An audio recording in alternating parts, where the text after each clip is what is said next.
evening, ladies and gentlemen. Welcome to our MESAD Bulletin, and we shall start with our headlines. Russian-fueled hospital hit in Syria's Aleppo and a nurse killed. Trump taps former campaign rival Carson as housing secretary. And moving on to our details, starting with Syria's profile. Rebel shelling of the Syrian government-held part of Aleppo killed a Russian nurse in a makeshift Russian hospital in the city on Monday. In Moscow, Defense Ministry spokesman confirmed the death of one Russian medic in Aleppo and said two were seriously wounded in an artillery attack that hit the Russian military hospital. He said an unspecified number of local residents who were at the hospital were also wounded and accused the United States, Britain and France of tipping off the rebels about the hospital's location. Separately, the Defense Ministry said a Russian Su-33 fighter jet crashed into the Mediterranean Sea after returning from a sortie over Syria.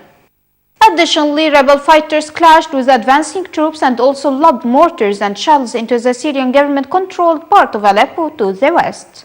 Syrian state TV said 4 civilians were killed on Monday in 3 different neighborhoods in western Aleppo. In addition, Syrian civil defense in Aleppo city said 4 civilians were killed in rebel-held Zabadiyya district when barrel bombs were dropped there. In the nearby rebel-controlled Idlib province, Syrian opposition activists said Russian and Syrian aircraft stepped up assaults a day after air raids killed more than 60 people. On to nuclear agreement profile, a senior Iranian official has warned the U.S. of a firm and strong reaction if it persists in actions he says are endangering a nuclear deal aimed at curbing programs Tehran could use to make atomic arms.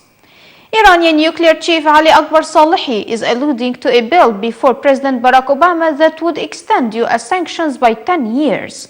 The bill was submitted to Obama after the U.S. Senate voted to extend it last week. Speaking at a nuclear security conference, Salehi urged Washington on Monday to desist from irrational and provocative moves.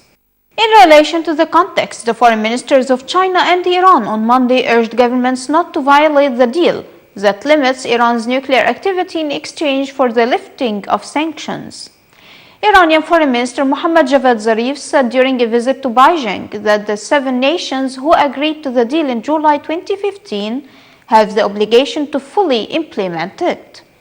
Meanwhile, Chinese Foreign Minister Wang Yi said the full implementation of the agreement between Iran and 6 world powers was the common and joint responsibility of all the parties involved, and it should not be affected by any change in the domestic situations of the countries concerned. In Africa, the U.S. State Department says it has shut down a fake embassy in Ghana's capital that operated for about a decade, issuing counterfeit and fraudulently obtained visas to West Africans. According to the statement, authorities recovered 150 passports from 10 countries and visas from the US, India, South Africa, and the European Schengen zone. It also said the scheme was orchestrated by Iranian and Turkish organized crime rings, as well as Iranian attorney. Moreover, several suspects have been arrested, though others remain at large. From another aspect, it is not clear how many people were defrauded by the fake embassy, which charged $6,000 for its services. On the other side of the world, President-elect Donald Trump has chosen former campaign 2016 rival Ben Carson to become Secretary of the Department of Housing and Urban Development. Trump's decision, announced early Monday by his transition office, comes as the president-elect continues a series of interviews, meetings with aides and other deliberations aimed at forming his administration. In a statement, Trump says he is thrilled to nominate Carson, saying he has a brilliant mind and is passionate about strengthening communities and families within those communities.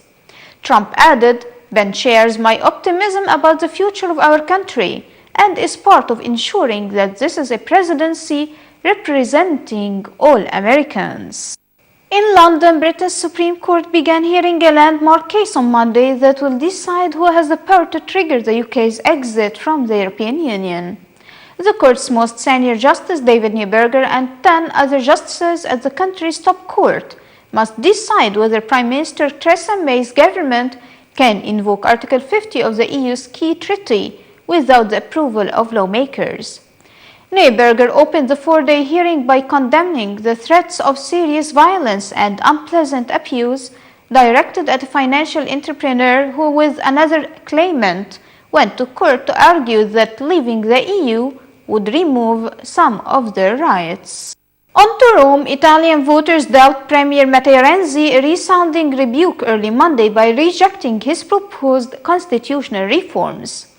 Renzi announced he would quit following Sunday's referendum vote, in which 60% of voters rejected his proposals and signaled they wanted a change in political direction. In addition, Renzi was expected to hand in his resignation to President Sergio Mattarella later Monday.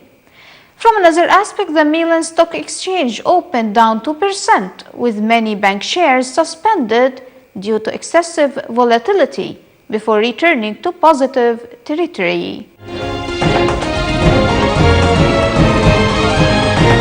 And moving on to our economic news. Asian shares stumbled on Monday while Europe opened higher after Italian voters rejected constitutional changes. In early trading, Germany's DAX added 0.8% to 10,599.05 points, and France CAC 40 gained 0.3% to 4,542.94. London's FTSE 100 advanced 0.2% to 6,744.30. On Wall Street, futures for the Dow Jones Industrial Average and Standard & Poor's 500 index gained 0.4%. Meanwhile, the Shanghai Composite Index sank 1.2% to 3,204.71, and Tokyo's Nikkei 225 retreated 0.8% to 18,274.99.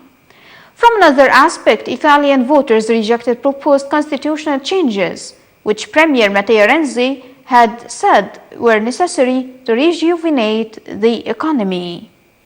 And finally, weather news. Provinces in southern and eastern Spain are on alert for heavy rains for a second day, after torrential downpours left 2 dead and many roads and buildings flooded in several towns.